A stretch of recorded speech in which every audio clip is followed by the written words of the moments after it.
Hello everyone, I am Allison Costibolo, and our topic for today is von Hippel-Lindau syndrome.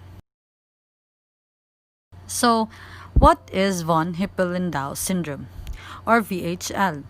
It is an inherited disorder characterized by the formation of tumors and fluid-filled sacs or cysts in many different parts of the body. Overview of VHL. VHL is caused by heterozygous germline loss of function sequence variants, small deletions or insertions of approximately 80% of the cases, or large germline deletions of approximately 20% of the VHL gene. Approximately 20% of cases are due to the new pathogenic variants or the de novo, which in some cases result in disease mosaicism, or the property or state of being composed of cells of two genetically different types. Tumors called hemangioblastomas are characteristic of von Hippel-Lindau syndrome. These growths are made of newly formed blood vessels. Although they are typically non-cancerous, they can cause serious or life-threatening complications. Hemangioblastomas that develop in brain and spinal cord can cause headaches, vomiting, weakness, and the loss of muscle coordination or ataxia. Hemangioblastomas can also occur in the light-sensitive tissue that lines the back of the eye, or the retina. These tumors, which are also called retinal angiomas, may cause vision loss. People with VHL syndrome commonly develop cysts in the kidneys, pancreas, and genital tract. As you can see in the picture, VHL is also associated with a type of tumor called pheochromocytoma, which most commonly occurs in the adrenal glands, or the small hormone-producing glands located in the top of each kidney. So, who are the people behind the name of von Hippel-Lindau syndrome? In the first picture, you can see Eugen von Hippel, and on the second picture, Arvid Lindau. Eugen von Hippel is a German ophthalmologist who first described angiomas in the eye in 1904, while Arvid Lindau described the angiomas of the cerebellum and spine in 1927. About 10% of people with von Hippel-Lindau syndrome develop endolymphatic sac tumors, which are non-cancerous tumors in the inner ear. These growths can cause hearing loss in one or both ears, as well as the ringing in the ears or tinnitus, and problems with balance. Without treatment, these tumors can cause sudden profound deafness. Von Hippel-Lindau syndrome is a hereditary condition associated with tumors arising in multiple organs. Hemangioblastomas is benign, but highly vascular tumor that can occur in the brain, spinal cord, and retina. Ataxia is a neurological sign consisting of lack of voluntary coordination of muscle movement that can include gait abnormality, speech changes, and abnormalities in eye movements.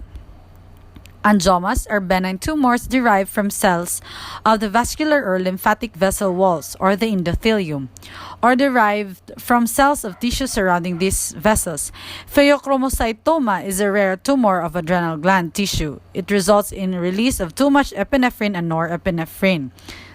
Renal cell carcinoma is a kidney cancer that originates in the lining of the proximal convoluted tubule, a part of the very small tubes in the kidney that transport primary urine. Pathophysiology.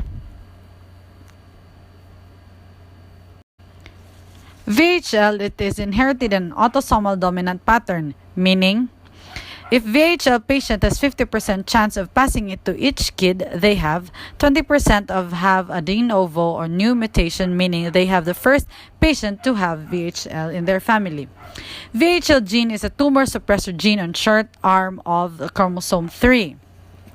It codes for the proteins that degrade hypoxia-inducible transcription factor, or HIF. HIF regulates genes that codes for platelet-derived vascular endothelial growth factors. Both promotes new blood vessel formation and cell growth. In VHL syndrome, the VHL gene is mutated, resulting to increased HIF, increased PDGF, and increased VEGF, resulting to tumor formation. Von Hippel-Lindau's disease can be split into two subtypes, type 1 and type 2, depending on the presence of pheochromocytomas. Type 1, VHL syndrome. Type 2, VHL syndrome. They are both at risk of pheochromocytomas, but type 1 is at low risk and type 2 has a higher risk. Deletion of the VHL gene in type 1 and missense substitutions of VHL gene in type 2. Both are present in multiple organ tumors, and retinal hemangioblastoma usually presents bilaterally and around the optic disc. The only difference of type 1 VHL syndrome and type 2 is the deletion of the gene and the missense substitution of the VHL gene. Next is the epidemiology. VHL is an autosomal dominant and has a high penetrance, leading to early onset and high frequency of clinical manifestations. It is the most common hereditary renal cancer syndrome. The estimated prevalence of VHL is 1:30,000 to 1:50,000. With 6,000 to 7,000 patients affected in the United States. Males and females are equally affected. The average age of onset is 26 years, with an age range of infancy. The median life expectancy is 49 years. Most common cause of death is either central nervous system hemangioblastomas or renal cell carcinoma. 95% penetrance by age 65 years. By age 25 years, most affected individuals have a detectable lesion. All individuals who inherit VHL gene mutations or deletions will have some degree of phenotypic expression. Asymptomatic VHL gene carries 4%. 40% of patients with VHL have renal lesions which manifest as multifocal and bilateral with cystic and partially cystic areas. The signs and symptoms of VHL. VHL disease does not have a single primary symptom. This is in part because it does not occur exclusively in one organ of the body. It also does not always occur in particular age group. The condition is hereditary, but the presentation of the disease can be different between individuals despite the same genetic mutation. Symptoms of VHL depend on the size and location of tumors. They may include headaches, problems with balance and walking, dizziness, weakness of the limbs, vision problems, high blood pressure. Age of onset varies from family to family, and for individual to individual, pheochromocytomas are very common in some families, while clear cell renal cell carcinomas or the kidney tumors are more common in other families. The most common symptom of VHL is hemangioblastomas. Hemangioblastomas are benign in the brain or spinal cord. The hemangioblastoma may in some cases be contained within a cyst or fluid-filled sac. Early signs of adrenal tumors. First, high blood pressure, panic attacks, heavy sweating. While the early signs of pancreatic cysts and tumors includes digestive complaints like bloating, disturbance of bowel and bladder function, some of these are benign, while others may become cancerous. Kidney tumors and cysts may lead to reduced kidney function, but there are usually no symptoms in the early stages. Kidney tumors will metastasize if not removed when they are approximately 3 cm in diameter. VHL may also cause a benign tumor in the inner ear called an endolymphatic sac tumor. If not removed, this tumor can lead to hearing loss in the affected ear as well as balance problems. The diagnostic workup of von Hippel-Lindau syndrome. Blood and urinary test. Perform blood and urinary tests to help reveal associated lesions that may be part of the VHL disease complex. Blood and urinary catecholamine metabolites which measures the levels of catecholamines in blood. Catecholamines are hormones made by the adrenal glands. The three catecholamines are epinephrine, norepinephrine, and dopamine. Catecholamines are more often measured with a urine test than with a blood test. Unfortunately, finding polycythemia does not help in diagnosing the tumor. Ophthalmoscopy. Fundoscopy can detect retinal hemangioblastomas as well as other associated findings such as retinal detachment, macular edema, or cataracts.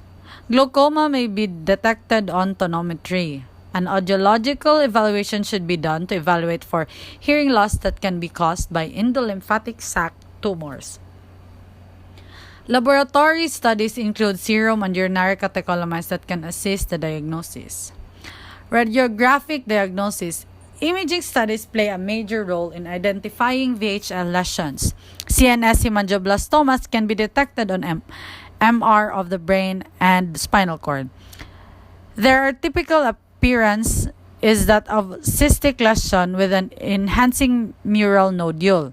About 80% will develop in the brain and 20% in the spinal cord. Renal cysts can be detected on ultrasound, MRI, or CT, and are usually bilateral, multiple, and of different sizes. CT with the renal mass protocol is preferred imaging tool for RCC, which is usually bilateral and multiple and can be solid or cystic. Pheochromocytomas can be detected in the CT or MR. The treatment for von Hippel-Lindau syndrome. The two main treatment options are photocoagulation on smaller lesions and cryotherapy for larger ones. Multiple treatments with photocoagulations or cryotherapy are needed to fully obliterate the tumor.